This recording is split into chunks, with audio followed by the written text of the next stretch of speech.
No. Leave it. You don't get to leave. Mavs is 6. I'm crying. You're not 6. Talk about that. If that's where you going with that, we going with the team.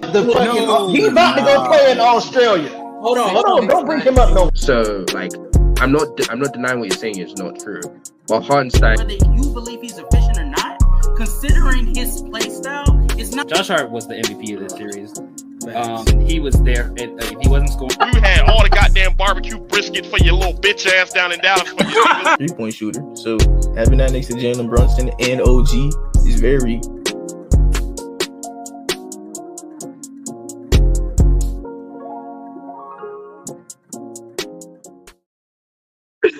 yo, I keep forgetting that Brandon part. That Brandon part is so good. that rant was A1, bro. He said, your barbecue is looking. Yo, he's actually such a terrorist, bro. But yeah, thank you guys for coming. Hey, it's Hoopsters podcast, episode 15, with me, Zeno, and Elijah. Yo, what's good with you? What's good with you, man? So, okay, now that I got that out of the way, we should start off with our first topic today, which is this is not looking good for me right now. I'm cooking myself. This ain't looking good. The most disappointing. All right, I'm cooked already. Oh, here it is. I actually want to start off with this one. This one's actually very curious. I'm actually curious for your opinion. What does a ring mean to to these players' legacy? Like, let's start off like with the notion of, okay, they played the best on their team. So let's start off with like Jaylen Brown. What do you think this does for Jaylen Brown's legacy if he's the like out and out best player? If he's the out and out best player on his team, He's like probably better than DeMar DeRozan. damn. I don't know. Like he's not in that top 75. Like there's still clearly better MVP caliber player from day to day players better than him that I would put like a lot of players better than him. But if he has like 7 good games, and he has 7 good games, that's great. He's probably he's probably going to be like a Celtics legend for those 7 good games, but 7 good games. He hasn't been the best player on this team for the whole playoff run. It's been switching on and off between him, Derrick White, Kristaps Porzingus. Like, well, when KP was healthy, yeah, for sure. When KP was healthy in his postseason, in that Miami series, he looked good until then he got hurt. Okay, but he was just not there for the other 2 series. You kind of just can't put him there. And then in this series, he's already looked like the best player. And then Derrick White was in the not the Pacers series. It was the Miami series is where he went off. Yeah. If you're going to be real, if you're going to keep it real, Jaylen Brown has been the most consistent out of all 3. And even when you say, oh, Kristaps Porzingus was looking like the GOAT in the first game, Jaylen Brown also played very well throughout the whole game. It was KP, sure. Then it was Jaylen Brown. Like I think that was stated on how great Jaylen Brown was during that game, because every time the ball touches KP's hands, it went into the net. That was what happened. Yeah. But I think you're underestimating what I think he's been good. I think he's been Jaylen Brown. I think the problem is just that he hasn't been ascendant in terms of a legacy changing finals MVP. Like he's not dropping 30. He's not averaging nothing crazy. He's not doing anything that like stands out to me as like, this is a life-changing ring. He's just for me, I think it's the notion of, look, I'm gonna get a little bit nasty here, okay? Just want to clarify this. The first thing I want to say is, one, it allows him to put all these doubters away from him. Because remember, during this whole saga of the Jaylens, people were telling they don't fit together. You have to trade one of them. They can't coexist because they operate in the same space, which to me, I'm gonna be real with you, makes no sense. But That's cool. They coexist in the same space. They can't work with each other. Jaylen Brown, they're both number twos. They need a number one. Oh, Jaylen Brown is earning too much. They should probably trade him for something else that fits their team. Like they've been saying so much different things to knock down the greatness of Jaylen Brown. And I think that I think that that's something that he's gonna be able to erase. That's fair. Yo, what's good, A1HZ? What's good? What's good? What's good? And then, what are the goods? What are the goods? Daniel Berry Sports Highlights. Thank you very much, man, for coming through. And then the other thing, the one that I want to talk about. He rubbed his hands and his internet completely froze. You know when you did this, yeah, your screen instantly froze. That's all right. Yeah. The other thing that I wanted to talk about was the nastiness that is the who's the better Jaylen conversation. That conversation's about to get even nastier. This boy Jaylen Brown plays to the same standard that he's playing right now, and Jayson Tatum is still playing to the same standard he is playing right now. It's gonna be so nasty. Yo, just a reference to how bad Jayson Tatum played. I mean, offensively, you talk about his pass, or I don't even think he was like that great of a passer that game as well, because he made a lot of like bad passes in when he was getting downhill. So I don't even know about that. But as a shooter, Jayson Tatum had 16 points on guess how many shots? 16, yeah, I'm looking. And on 16 shots, yes. Yeah. So bro trading 1 for 1. That is crazy. To be fair, he also grabbed 11 rebounds, which I'm pretty sure, yeah, he grabbed more rebounds than anyone in the series right now. He's one of the best rebounders in the league, but we're not ready to have that conversation. Yeah, he's one of the better rebounders in the league. I think, yeah, one of the best rebounders in the league. The whole reason why they're able to run certain lineups like Jayson Tatum at a 5 is because how great of a rebounder is. I mean, in this series, he's never going to be doing that because, you know, you're not going to give Luka just an easy lob target, like, and no rim protection. That's a stupid idea. But that's why they're able to run certain lineups like that. But back to the conversation, yeah, with how poor his efficiency is. Yeah, it was really good. Don't let this be a case, bro. Don't let him win the MVP. Let's go to Finals MVP, because those conversations are about to get really nasty, really, really nasty. Yeah, I think he'll be fine. I think this was just one of those games. Like we have like LeBron has these games all the time when someone's going off, like a role player's going off. He'll just sit back and just kind of take like out of rhythm shots. And so his field goal percentage looks terrible, even though he kind of just was just chilling and letting the other guys get their buckets. The difference with him and LeBron is such an elite passer, of course, that he's still being effective. But I think what Tatum did on defense was adequate enough to say this was an okay game from him.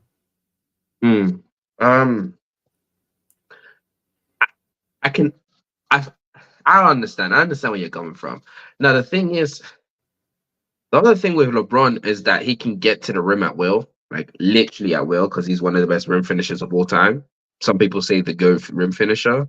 Jayson Tatum is nowhere near a GOAT rim finisher. He be getting there, but like sometimes that shit is nasty, bro. He'll be big ass and still miss, bro. That should be pissing me off. Who you talking about? Tatum.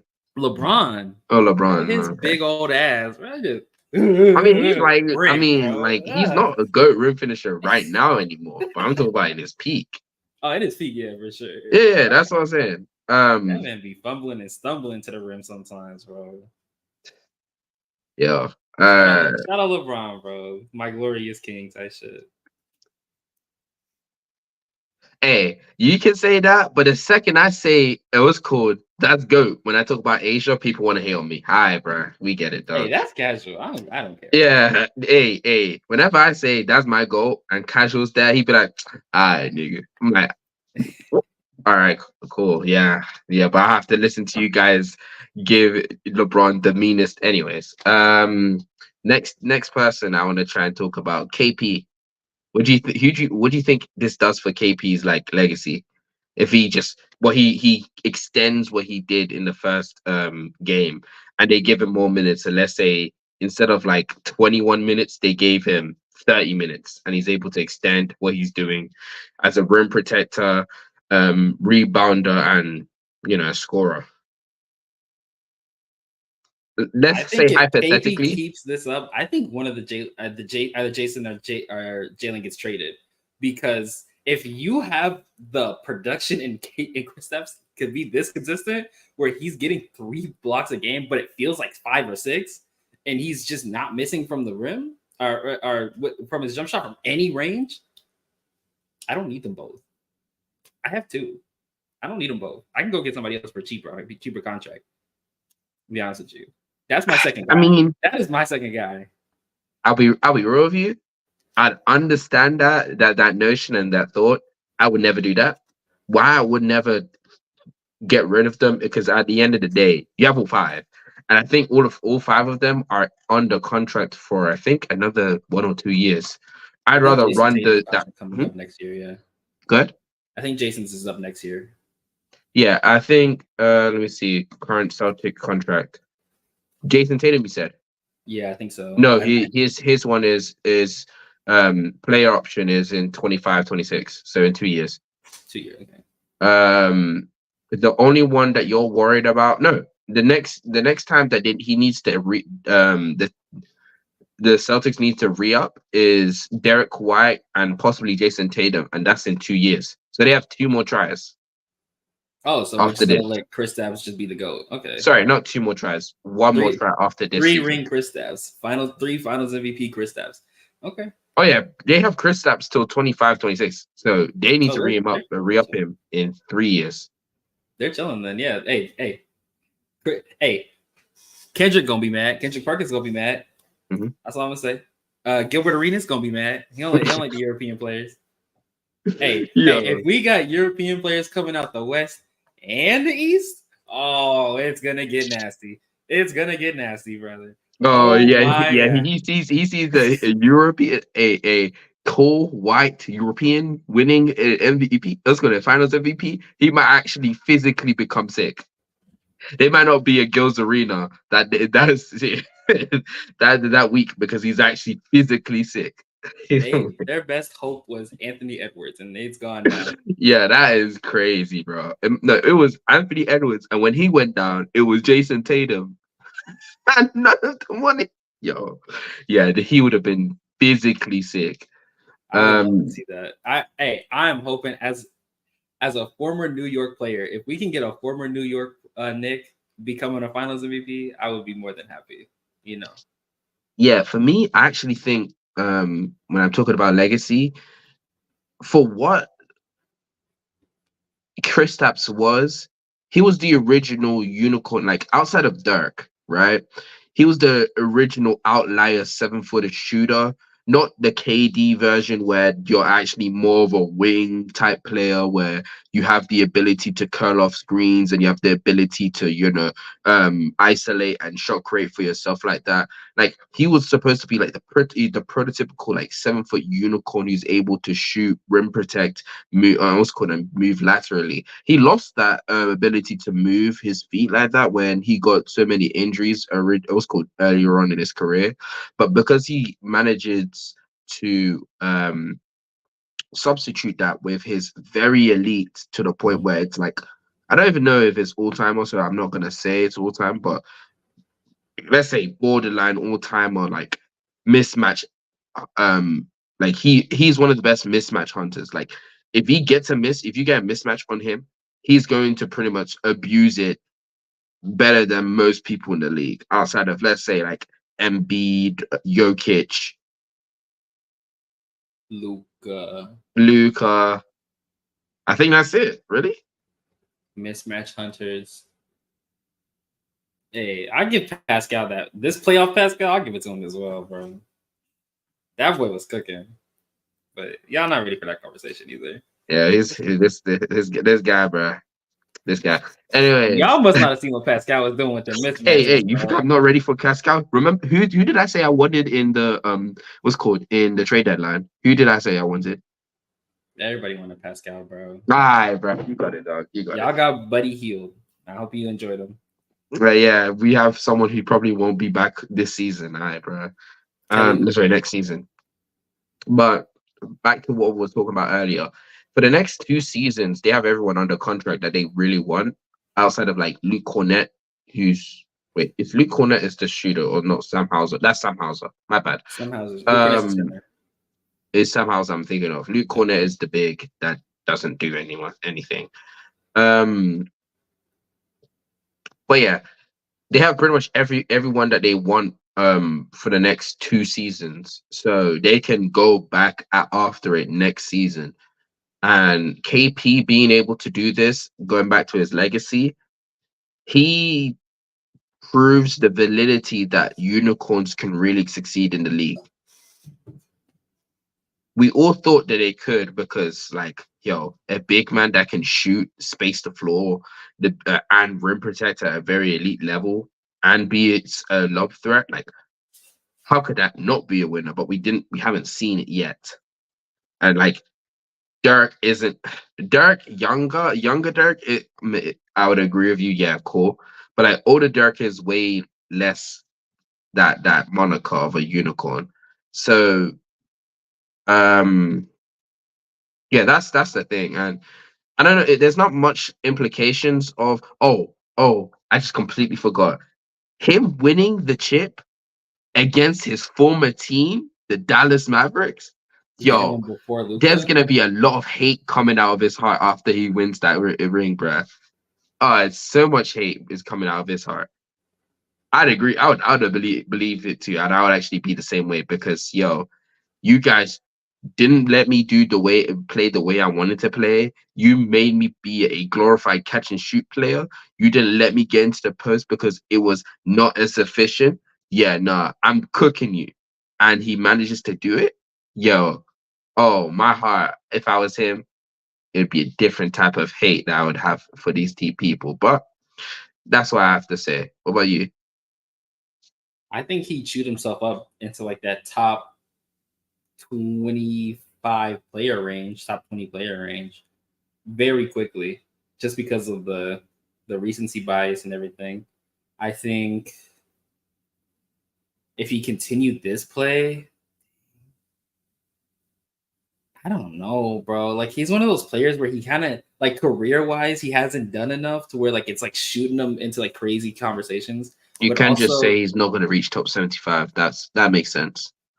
not even that. I think he would be around there, but not necessarily. I mean, Sure. I think he's what, a 2-time All-Star, 1-time All-NBA, Finals MVP, NBA champion at that point. I think that's a pretty good career, man. That's up there. What? No, 1-time All-Star and all rookie. That's all. No all NBAs. Oh, never mind then. Never mind then. Yeah, never mind. I take it all back. He wouldn't be top 100. He wouldn't be top 100. But shout out to him though. Hey, Andre Iguodala ring for sure. Bro said Iggy. Yo, even Iggy got more. And that's the funny part. Like, people forget Iggy before. He was nice. Yeah, before Sixers and the he went to the Warriors, Iggy was like, "Oh, there's only one time All-Star." Bro, I thought he went like 2 or 3 times All-Star. Apparently not. Wow. At least he had all defensive selections, like something like that. I feel like Kristaps is like one of those players that also was in the all defensive range though. He just is in a league where there's just the goddamn. I wouldn't say he's an all defensive caliber big, to be honest with you. Well, right now we have Anthony Davis in the league. We have Rudy Gobert in the league. Yeah, and Bam Adebayo. And I think all 3 of those guys, just those 3 are like all-time bigs where they're passing up other all-time bigs in terms of just their defense. Wait, say the bigs again. You said AD, Rudy Bam, Gobert, and Bam. And Rudy, yeah? Just those 3 already. Like the people they're all-timers, yeah?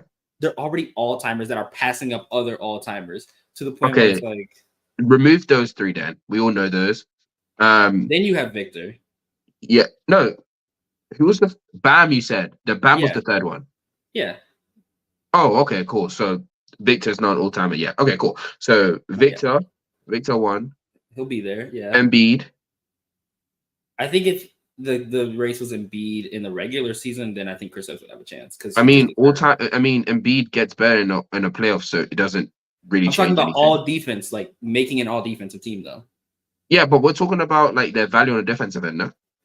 No, I'm talking about his chances of making all defensive team. Oh, you mean I think this season? Yeah, I'm saying it's so Oh, okay, hard okay. My because bad, the my bad. I bigs got you that now, I he's got you. going against is like transcendent bigs defensively. Yeah. That's the crazy part. Like, I think if you put him in like a more regular looking class of bigs, he would look like a more elite defender. But he's going against Rudy Gobert, one of the greatest rim protectors we've ever seen. Anthony Davis, one of the best interior defenders we've ever seen, and Bam Adebayo, who's making his case for it as well. And then you got Victor Wembanyama coming in right now. That man is cooked. He's cooked. Fair enough. I was just trying to think of like all the bigs that you would, even if you remove the three bigs that we said, the three bigs that we said, like it would be Victor. You would have what are the bigs you have? Like damn, I can't even sit down and think about it like that. 1 second, I need to check. In terms of defensive bigs this year, Victor for sure. I think Chet Knicks. No, because Mitch Robinson hadn't played in enough games. Giannis. Did he play enough? Yeah, he did. Giannis played like 60 games this season. No? When Giannis get a forward spot though, 73. or is it positionless? It's positionless now. Okay, so Victor Giannis. Yeah. So Victor Giannis. Let's see if Evan Mobley can reach it. No, Evan Mobley wouldn't reach it, but Jared Allen. Jared Allen's fine. I think once you get past Jared Allen, I think it's a conversation now. Oh, let's see. For any other big. There's no real big here on the Magic that I would pick. Pacers, no. You already talked about the Sixers. The scam artist has already been said. No one on the Bulls, no one on the Hawks. The Nets, what's his name? Not better than Kristaps this year. Nick Claxton had a regression this season. No one on the Raptors. Charlotte Hornets, no. Wizards, no. Pistons, no. Thunder, Chet. Forgot about him. Chet. No, I said Chet, but I still think that's a conversation. Said Chet. I think it's a conversation still in terms of their just defense. Okay, I disagree vividly actually. But I don't. I think Chet is doing a lot, but I think he has the same problem with interior bigs, like those bigger bigs that Kristaps does. Okay, but I think the bigs you're thinking of are like the biggest of brutes. We're not talking about. And by the way, that issue really only comes up against like Jokic, Embiid, Sabonis, and Valanciunas. And the funny thing is, he played against Valanciunas and he played him off the court, so it couldn't even be Valanciunas this one. He played well against Valanciunas. Yeah, he did have problems against Zion though. He did not against Valanciunas, but he did have problems against Zion. Yeah, but Zion wasn't there when he played him. No, that's just what you're talking about in the playoffs. I'm talking about all defense.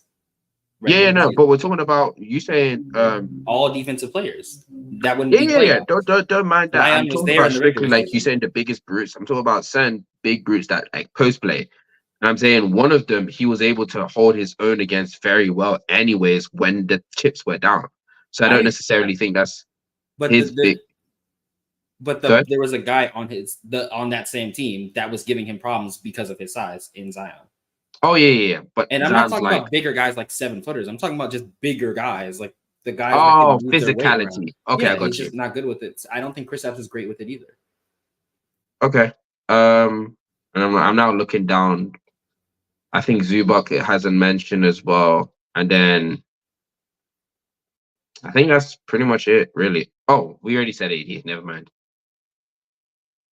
Warriors, nah. Rockets, no. Rockets Sengun gives him problems, but not enough. Defensively, we're talking about defense. Yeah, no, okay, I'll give you that. Yeah, if you remove the top three, maybe he had a little bit better of a chance. But yeah, I give you that now. But we've now gone from Jaylen Brown, KP. Okay, the third one. Derrick Now I'm White? leaving him out. I know what you're thinking, but I'm leaving him out for a reason. Because he's gonna be later on. The third one's gonna be actually I don't even want to hear any conversation about him. If he wins it, it literally means nothing. Let's go Kyrie Irving. What happens if Kyrie Irving wins the Oh, it's gonna Finals be MVP? nasty. He's gonna go from like a barely top 75 to like a top 30 player overnight. It's gonna be Top 30 is nuts. Tell me I'm lying. They've been trying. Yeah, people are about to for glaze years. him to thy kingdom come. I Oh will agree my with you. god, bro! It's gonna. He be will so get some nasty. unholy. Let me not use that word, but Oh, unholy amounts of love. Let's leave it there. Hey, if this is hate. This is hate. I'm praying Kyrie don't get that goddamn Finals MVP, bro. I don't need that. They about to give him. Wait. Thank you very much for subbing, Saints. Hope you enjoying the stream, man. But they're about to give him some different type of loving. Hey, bro, Harden or Kyrie? Who got the ring, bro? Who got the ring? They both got bags, but who got the ring, bro? Yo, oh my gosh. And yo, the vindication, let's talk about for Kyrie's perspective now. The vindication of coming back to Boston, winning a ring on Boston, and then going and looking down at Lucky and stamping on it again. Oh, I would live to see that, bro. I would live to see that, bro. I hope you know if he ever does that, I would literally I will record it and I will play it every time I wake up. Just to remember the hate that he sent to every Boston Celtics fan. I would record it and play every morning. I want to say this. For however much love Kyrie would get, Luka would get just as much hate. Oh, for not getting yeah. Yo. If We've Luka been gets carried to a ring, oh my god! Everybody will forget what he did everyone will forget what he did in that Wolves series. They will bring up the fact that in both the OKC and the Clippers series, he wasn't as good as he should be from Luka's standpoint. Oh my god! And then he does it in the finals. Oh my god! It's gonna be Chris Middleton and Giannis all over again, bro. If he let this happen, he is so cooked. I actually can't believe it. He's done, bro. His legacy's finished. Yeah, it's finished before it started. Like I just realized, he is getting, he about to get fried. I'm not even gonna lie to you. He about to get fried. But hey, man, I still want to speak a little bit more when it comes to Harry. Overall, winning a ring, him winning a ring kind of puts him in an echelon of like one of the better twos to win chips. Ooh, is that the GOAT, James? What's good, bro? One of the best twos to win a chip because I think he's probably gonna be the only two to really win a chip with two different ones. You know what I'm saying? Like, could you sit down and really think of a two that's won a chip with two different like players that are significantly better than you?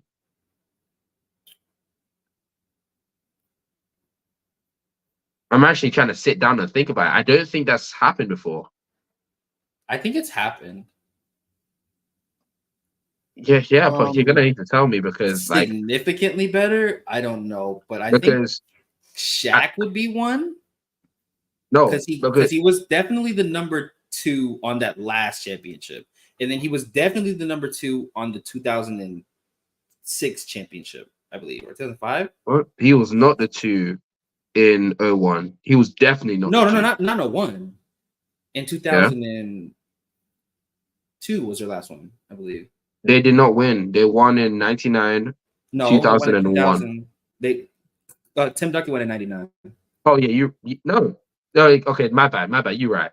I meant 01. It was called 2000, 01, and 02, and I still don't think he was. You think he was 1A, 1B? You think it was 1A, 1B? It was 1A, 1B. That's fine. That's fine. I think it was still Shaq's team, but hey, I would disagree at that point. But that's fine. Like if you I'm disagree, trying to look back though, because it I goes genuinely Nuggets, don't think- Warriors, the Bucks, Lakers, Raptors, the That's a Warriors, and then number two. Cav right there. And in that situation, be what Kyrie and then Kyrie for this season and in 2016. Jrue's not a number 2. The Heat. You can't even say Wade because Wade. You even if you think Shaq was the best player on the team, I don't know what you're seeing. It was 1A, 1B. I think it was clearly Dwayne Wade, but come finals time, it was clearly Dwayne Wade. Mm-hmm. The Bulls, no. The Pistons, no. The Pistons, Dennis Rodman would be close, but he's not. He was a 3 by the time he went to the Bulls. I don't even think Dennis Rodman was the second best player on any of them too. On any of those rings he played on. That's fair. Honestly, Dennis Johnson? Dennis Johnson, Celtics, yes. But then let's see. Dennis Johnson. Who did he play for before that? Seattle Supersonics.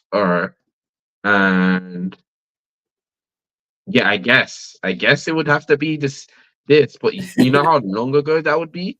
Like, I can't think of anybody else who it would be, bro. It's got to be Dennis Johnson.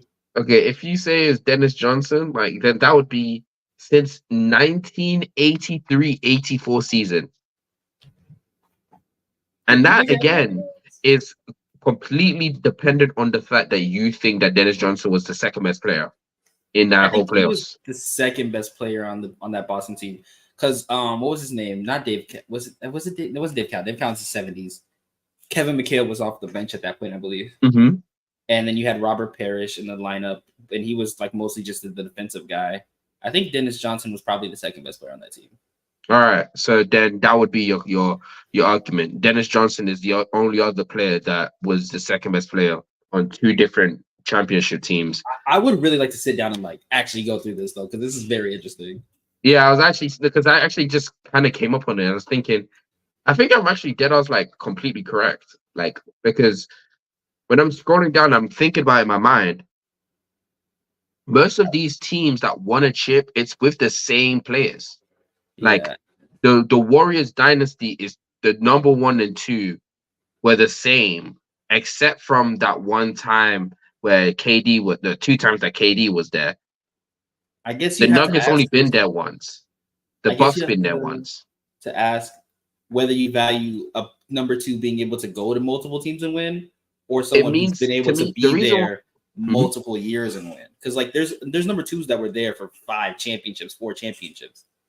But Kyrie would be there for 2, but he did it on 2 different teams.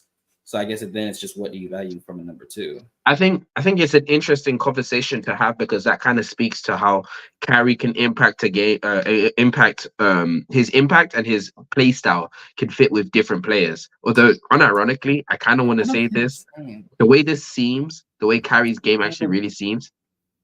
They kind of LeBron and Luka offensively kind of.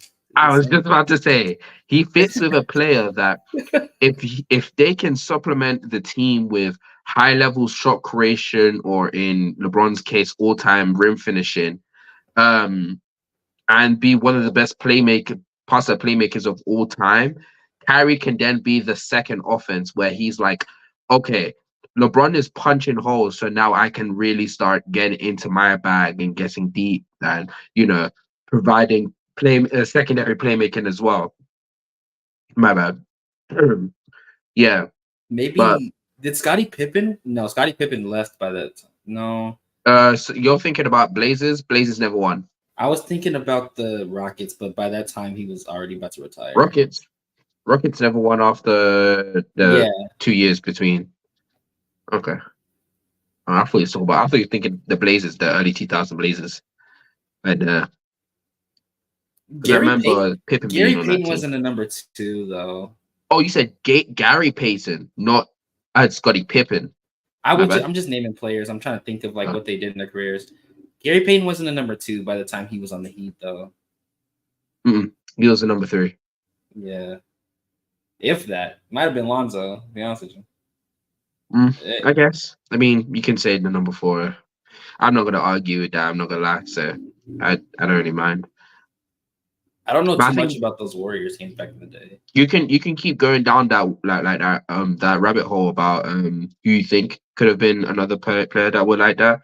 But to carry on with the conversation, Kyrie being able to do something like that does show his ability to affect multiple teams and actually bring them to a championship as the second option. I think that's very valuable as a player. I think his kit as well also not bleeding value on the defensive end, because when he locks in, he's actually really able to disrupt certain actions. And also he is a decent to good enough guard defender himself and screen navigator that he's not causing you too much issues, even though he's a 6'1" guard. Okay, so that we've said 4 out of the 6 players. I think it's time. 4 of the 6 players? Yeah. KP, Jaylen Brown, Kyrie. 3 out of the 5 players. There you go. Let's go Luka Doncic. No. You want to go Luka Doncic or JT? Let's go JT first. All right, cool. So Jayson Tatum, what do you think what does this do for Jayson Tatum's legacy? What? Oh, wow. Okay, I guess he got afraid of the lights and just left. Nice. Okay, what this does for Jayson Tatum's legacy, you see all the hate that these fans be given, and I'm a Sixers fan, just to preface this, yeah? The Jayson Tatum hate that I'm hearing on social media is too much at this point. Like, oh, he's back. The lights weren't too bright for him anymore. But there's the hate that I'm hearing for Jayson Tatum on social media and like just the way people talk about it. I'm sorry, even as a Sixers fan and how I found it funny at first, people need to stop, man. Like, they be acting like Jayson Tatum just doesn't know how to play basketball. He's just completely a scrub. He can't do anything. He's just bad. And well, of course, I'm kind of overreacting, but the notion of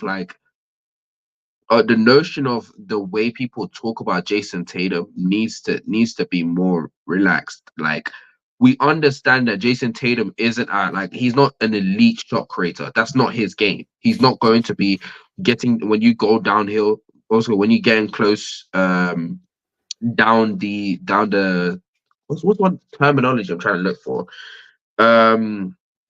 When it's getting close and it's down in the fourth quarter, he's preferably not the one that you want to have the ball in his hands to generate like a good shot for himself. I understand that, but that's only when you're predicating this conversation about these top 10 players, because he's like a borderline top 10 player, maybe in like the 8 to 10 range.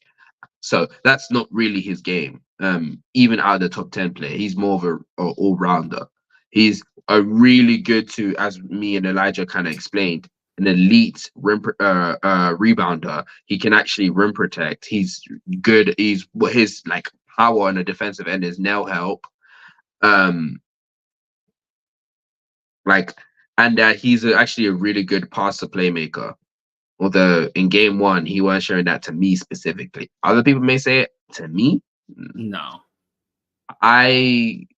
This is where I have an issue with him though. Like, that inability to shot create at an elite level is what brings people to hate on him and tell him, oh, he's not a number 1 on the championship team. He's not able to do all of that type of stuff. But people are going a bit too far. Like, people are trying to like, the fact that there's conversation about who's a better Jaylen has been happening for like 3 seasons at this point. And this is coincidentally when Jayson Tatum has actually like went from being like an off-ball player to actually being an on-ball player, actually creating offense for his team. It's crazy to me, because he took a qualitative leap when he started doing that. And the fact that we're still in 2024 having these conversations is just straight up disrespectful to him, honestly. And him winning Finals MVP and proving to the world that is the best player on the championship team should calm those haters down, because at the end of the day, he's not the best player on the championship team. Jaylen Brown, I'm talking about. But what about you? I think the problem with Jayson Tatum is the fact that he's borderline, but also the fact that the media pushes him so hard. You kind of get this group of people that are like, this guy is a bona fide superstar, no questions asked. He averaged 30 1 year. Look, he's got to be a superstar. And then on the other side, you got people that are more realistic. Well, there's like more three sides. You got people more realistic saying he's not a superstar. He can put up great numbers, but when it comes to like those nitty gritty details of what a superstar really is, he's not that. Then you have the third group of people that are just like, fuck all of y'all. This guy's a scrub because he's not a superstar. So I think even if he was to win a Finals MVP, it really would come down to the way he won it. If he wins it being an average player, giving you 25, 7, and 5, people are still going to be hating on him. If he goes up there and he averages 30, then I think we have a different conversation. If he's playing noticeably elite defense, I think you have a different conversation. But I think if you just have Jayson Tatum be a team player, the hate is just going to get worse, especially if he wins the Finals MVP. Exactly. But you know what he's going to have to do? He's going to have to match Luke. That's the other thing. I'm going to hate it. I'm going to hate it. It's going to make me sick to my bones. But if he wins this final MVP and he like is on par with Luka, you're going to hear it. You're going to hear it. You're going to be like, oh, Jayson Tatum is actually close to Luka. So really and truly, Jayson Tatum is a top 5 player in the league. I'm going to actually want to slam my head against the wall and crack it open because I'm hearing BS conversations about someone who doesn't deserve to be there. But I disagree. I think if Tatum is able to, because I don't think he can match Luka with his abilities, with who he is as a player. I don't think he can. But if he hypothetically, in the most important games in what we call basketball, these are the 7 most important games that you could ever play as a professional basketball player, match Luka and get a Finals MVP, I don't think he'd be better than Luka. I don't think he'd be in that conversation, not even close. But I think he could be in the top 5 conversation because this is when it matters the most. And he's already shown that he's a top 8 player in the regular season. So if you can be a top 8 player in the regular season and a top 5 player in the postseason, I think you are in the conversation for top 5. I want to say this to you. You don't know what Twitter is. So and you don't know what the media is. No, Twitter's going to be toxic. I'm saying my personal take. Okay. Twitter and the media are going to be toxic. All right. They're going to push. They're going to say Tatum's now better than Jokic. They're going to say he's better than Luka. They're going to do the bullshit. I don't care what fucking Stephen A. Smith has to say on any given Tuesday. They're going to glaze him to high kingdom. Oh, thy kingdom come. It's going to be. You see the Kyrie glaze we said, yo, chill out on. There won't be no chilling out on the Tatum glaze. Hey, you think this is bad? This is honestly the best case scenario because the Ant glaze would have been devious. If that boy got a Finals MVP, Lord. No, at least with Ant, there's a projection to that. You can see the pathway of him becoming like one of the greats, like one of the greatest of all time. Yeah. When you reach around 27, 28, I'm not saying Jayson Tatum can't progress and become a better jump shooter and shot creator, but and at 22, being already like a top 15, 17 player in the league, that's crazy. That's what, 3rd year in the league and he's already a top 17 player? I think Tatum was already a top 15 to 18 player around 22. Was he not? Am I bugging? I know he was one of like when you talked about the top players under 25, Tatum was always in that conversation. Yeah, because the top 25 lists by then was weak. 2018? Yeah. Remind yourself in 2018 who was under 25 at that point. Jayson Tatum, when he was 22, was giving you 26, 7, and 4. Yeah, and who was on his team that year? Kyrie Irving was on that team. Wait, Kyrie Irving was on that team, and he was the one who was mainly facilitating for the team. Him and Marcus Smart, he was mainly playing off ball. Like Jayson Tatum was like a top 20 to 25 player. He wasn't to the level Mike that Conley not the main facilitator for the Timberwolves? Am I missing something? I keep telling you this. Me and you must be complete. I'm telling you, me and you are different. Facilitator. But the thing is, with facilitating, most of Anthony and then Anthony Edwards' buckets are not from facilitating. It's from him creating creating opportunities off the dribble. That's literally majority of his shots. In that same playoff season, he went against the Brooklyn Nets, and that's the year he dropped 50, 40, and 32 back to back. Jayson Tatum. You don't think he was top? Yeah, that was that year. You don't think he was top 15 at that point? Wait, that was a really good Jayson Tatum year. Which year are you talking about? Is this the bubble year? 2021 was when he was 22 years old. Bro, how old is this guy? Yo, I'm not gonna lie. He's been in this league for so long. I'm not even gonna lie. Let me check. Jayson Tatum, 4 years into his career, 5 years into his career, was a top 15 player. And I think that's not arguable. Yeah, it's not arguable. No, I'll give you that. No, sorry. I keep thinking he's much older than he actually is. Yeah, you know, it brought. No, I'm gonna be real with you. It brought me a huge shock and revelation to just realize that this guy is 25. I swear he was 27, 28. I swear he was 27, 28. I think he's my 26. bad. Yeah, you're chilling. Yeah. I just realized that he's actually much younger than I thought he was. Yeah, no. Yeah, he came in the Ben Simmons. 2018. He came in there. Yeah, he came in the Ben Simmons draft. Yeah, I was like, 22-year-old Tatum wasn't top 50. This is crazy. Damn. Wait, what's this 20 year that he became more of a passer playmaker? No, this wasn't. 2021 was his first number one option year, pretty much. No, that's not true. That number one scoring option, yeah, but when it came to it, it was mainly Marcus Smart and Kemba Walker facilitating and playing the offense. It was mainly them having the ball in their hands in crunch time. It wasn't like, for example, when you brought up Anthony Edwards, even in crunch time, Anthony Edwards would have the ball in his hands to create opportunities for everyone. This was not the same thing with Jayson. Because he couldn't do that yet. No, that wasn't exactly his skill set. That's what I was thinking of. I think you could still be a number one option without having that in your skill set, though. So that's fine. Yeah. I agree with you. Because then if I don't agree with you, then I can't say AD is the number one option. Offensively. AD is absolutely the number one option, bro. Exactly. That's what I'm saying. I can't if I don't say yes, I agree with you, then my own opinions would be flawed. So yeah. That's the rabbit hole we just went down. We just went through. Shout out Tatum, bro. He's only 19. He's been cooking. This ant propaganda needs to fucking end, please. If you guys want to look at Mamba mentality, go look at Luka number 77 Doncic. It's right there in your face. He's just Luka number 77 Doncic. But I'm the Glazer, right? All right. If Luka don't got Mamba mentality, I don't know what Mamba mentality is. I'm trying to check one thing. We trying to check. Oh no, never mind. All right. So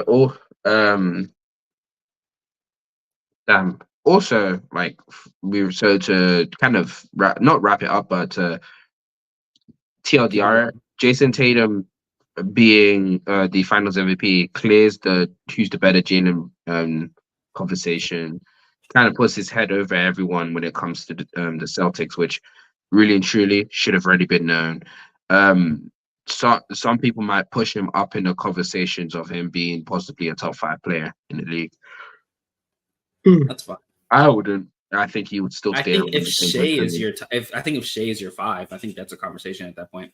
Especially if he does your hypothetical of matching Luka. I don't see If that happens, Yeah, I think he's I begrudgingly guess he would have to be there. I guess I'd put him over Shea right now if he matched Luka in the finals. And then I wouldn't put him over Embiid, but it'd be a damn conversation. I'll tell you that. Yeah, it'd be a motherfucking conversation. Right. That boy Embiid needs to Third. fucking do something in the playoffs, bro. I pray every day, every time that we get closer to the playoffs, I pray every time, and it happens again. Like, oh, So at some point, the injuries gotta matter, though, right? Like at some point, they I gotta can't. matter. Why do you think every time people bring up the injuries with Embiid, I say I can't argue with you? Like you keep saying having this conversation with me, and I keep saying I can't argue with you because he's so injury prone that it literally spoils his peak. This year, in my opinion, is an all-timer peak because he went from like last season and got better in every aspect that you want Embiid to get better in. The passing part, yes, he got better. Playmaking, got better. Rebounder, got better. As a scorer, he got better in many different ways, whether it's his self-creation, whether it's on the rolling to the rim, whether it's in the post, whether it's those little hooks or push shots, whether it's even from the three-point line, he was much more fluid. Everything you want from Embiid except for staying healthy. Yeah, he literally everything that you want from Embiid, he got better in the post, also in the regular season, and then he just messes it up by I can't say he messes it up, but like his body just failed him by getting injured in the regular season, and then somehow getting Bell's palsy in the postseason. Like, where were these injuries at? Bag talking Embiid, he's up there, bro. Injury talking Embiid, oh man. All I know is, man, the fact that we might actually go for our whole career, and then Embiid might be the most successful what if we ever known is crazy, bro. Actually, no, because Bill Walton exists, but like he's gonna be the new. Actually, he's gonna be the new Tracy McGrady. No, because I think the difference is Embiid was even more dominant than T-Mac in a regular season and got actual accolades to prove it. And I want you to go look at the way people talk about T-Mac, though. It's going to be the same talk. Oh, I you feel mean like T-Mac deserves the talk that he's in right now because he wasn't as good as that. But the way people talk about him is how Embiid will be talked about. I feel like that he won't get that love. You know why? Because we're living in it right now. People are literally, I know you was there on Twitter when I think it was Anthony Edwards reaching the ECF and Halliburton reaching Halliburton reaching the ECF and Anthony Edwards reaching the WCF, and people were saying, "Oh, there's another two people that's reached the conference finals before Embiid." I sat there thinking, Embiid must be the absolute GOAT for people to be throwing him when he's not even in the playoffs. Like, who gets that type of hate or love? LeBron. Knicks. No one else does. Knicks fans do, bro. I remember all them little Sixers accounts on my page after the Pacers beat us. I saw them, bro. I saw them. Oh yeah. They were everywhere. Yeah. We were happy that you lost. Oh no, we definitely were happy. You guys, we definitely were happy, especially because on Twitter we had that guy put that picture of Embiid with his Bell palsy eye, like it was like, you know how he's trying to close and this eye was open and it had "Fuck Philly" t-shirt right there and it was posted and people were trying and then he had to take it down. Yeah, of course. Oh yeah, of course Philly fans were hating on you guys. Come on now. Even though, to be fair, they were hating before then though. To be honest. Yeah, the difference between like, okay, we hate because we hate to we hate with a purpose. Those are two different things, and you know that. That's fine. Exactly. We took over your stadium. That's real hate. So. Yeah, bruh. But you still reached the same space that we reached last season, but we moved. We went there last year too. Yeah, that's what I'm saying. You still reached the same stage that we reached last season. Yeah, with a much worse player. It's crazy. And a much worse team. Technically, Embiid got it was called a debuff, so technically is around the same level of player, but we move. Hell no. We move. Okay, so we've kind of stalled around the topic a little bit too much. Now, what happens if Luka is actually able to defy the odds, having all these injuries happening to him and constantly being questionable if he can even play? What happens if Luka Doncic? Wait. What happens if Luka Doncic is able to really win this Finals MVP? You want my real answer or my real answer? Both. My real answer is he becomes like, he puts himself in that range of like those like the Hardens. I think so. I think he becomes like one of those top players that we've ever seen. I think the European allegations are just gonna have to shut up because our last 2 champions were European, and it doesn't look like it's gonna stop anytime soon, especially with Wemby coming up. What European allegations? The way the media talks about Europeans and the way that they can't be there's no face of the league. Luka is 25. Luka is 25. I'll be real with you. It's never gonna end. It's never gonna end, but they're gonna have to be a little bit quieter. Like you're just gonna have to be. I think Luka. If Luka gets a Finals MVP this year, I think he gets an MVP next year. They're just gonna give it to him. But real answer. Mm-hmm. He better than KD. I'll tell you that. He better than weak ass Kevin Durant. What, all time or all time? All time. You already have him in your top 15 all time. If Luka gets this wait. I'm gonna get this as a clip. Let me get this as a clip. Oh, go ahead. Okay. If Luka gets wait. Let me give you the layup. Come on now. I need to type this in too. I almost lost this. This layup. Oh my god. My camera laggy, but I got you for the content.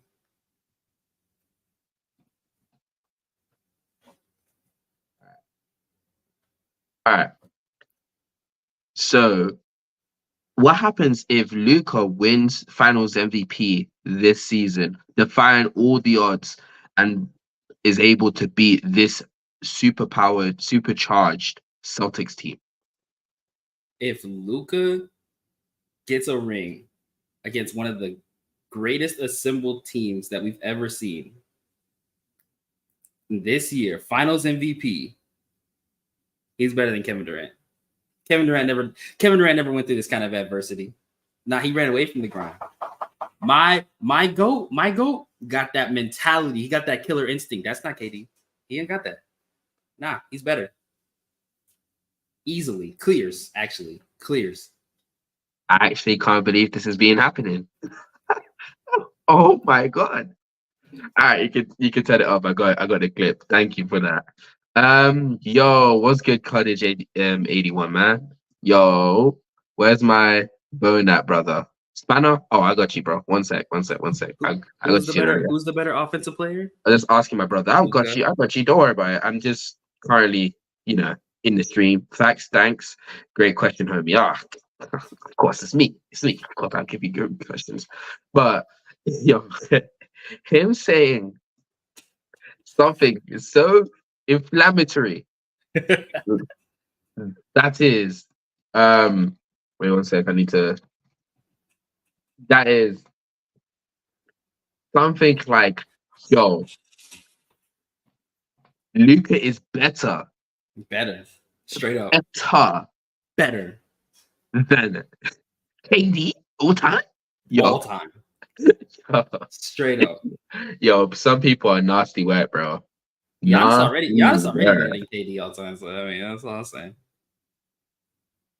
I don't know. You need to get that hate out of your heart, bro. All the time, bro. You need to get a hate out of your heart, bro. I'm not gonna lie. Them weak ass rings, bro. They're not moving me. They are not moving me. Wow. No.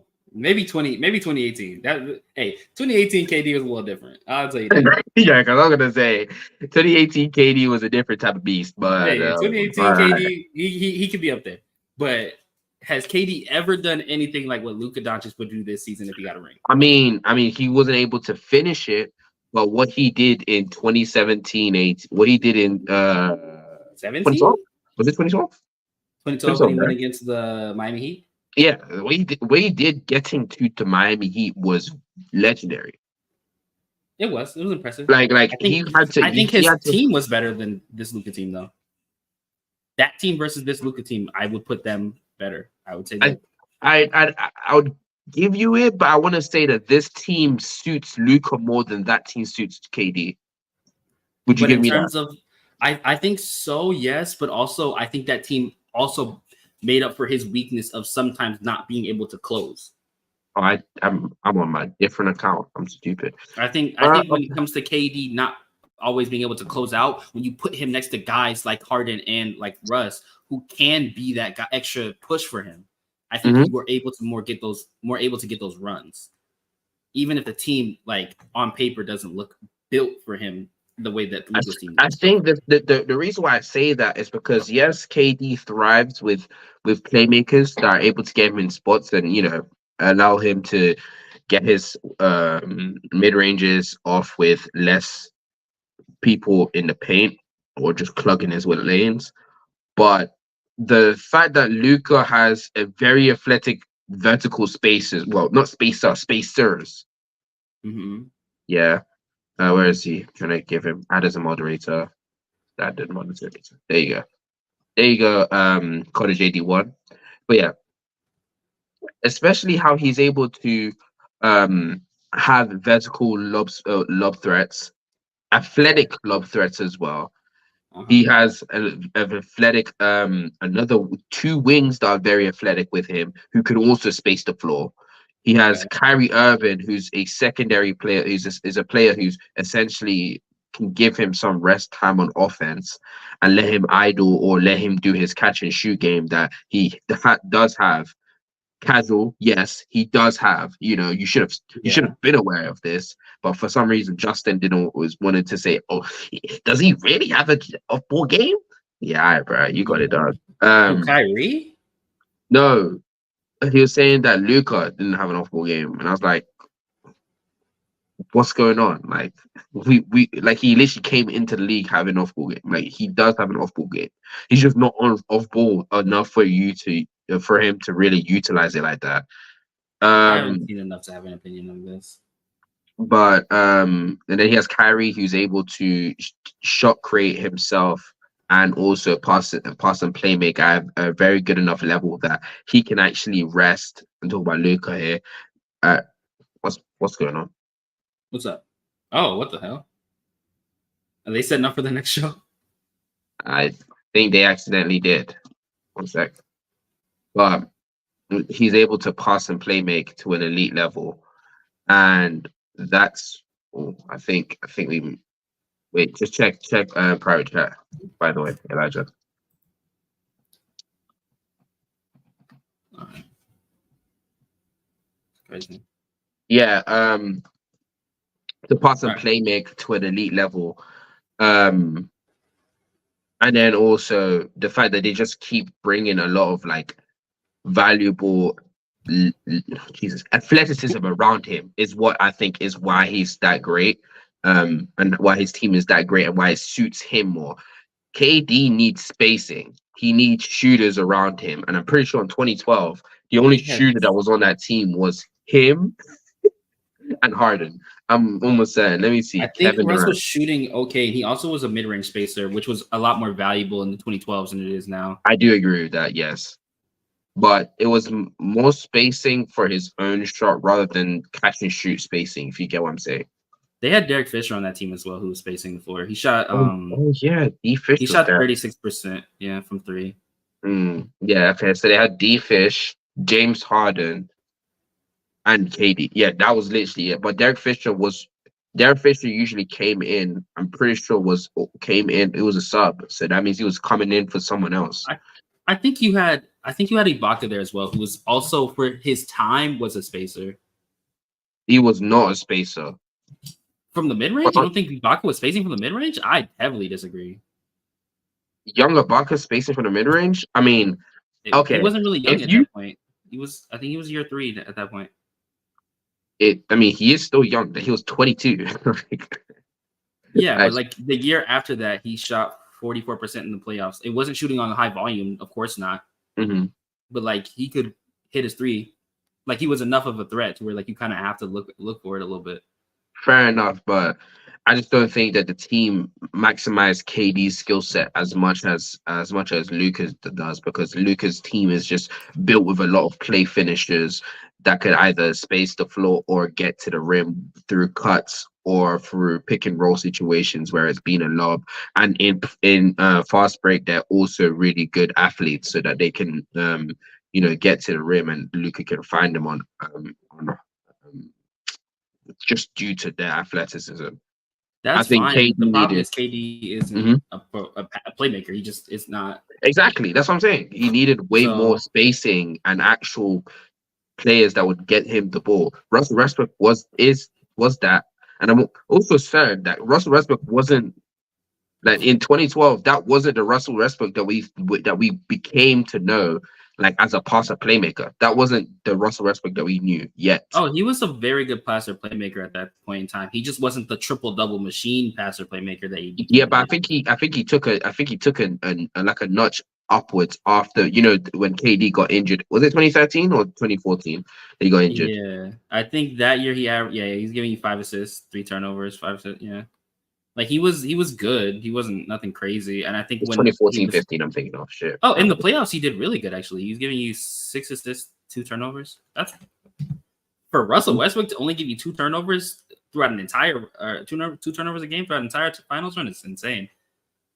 But all right, I'm not really. I personally think we could just agree to disagree. I personally think that that Luka's team was built more around Luka than KD's team was built around KD's. Honestly, I think as soon as you can say that, but then you go look at guys like Derrick Jones Jr. and PJ Washington and how inconsistent they can be, and then Tim Hardaway Jr., who's supposed to be that 6-man guy to come off the bench and who just cannot do that for them right now. I think when you go look deeper into their personnel and who they actually are working with in terms of this finals run, it looks a little bit more shaky compared to what KD had. I think because Ibaka is one of those guys that, like, when the pace slows down in a playoff setting, you want him on the court.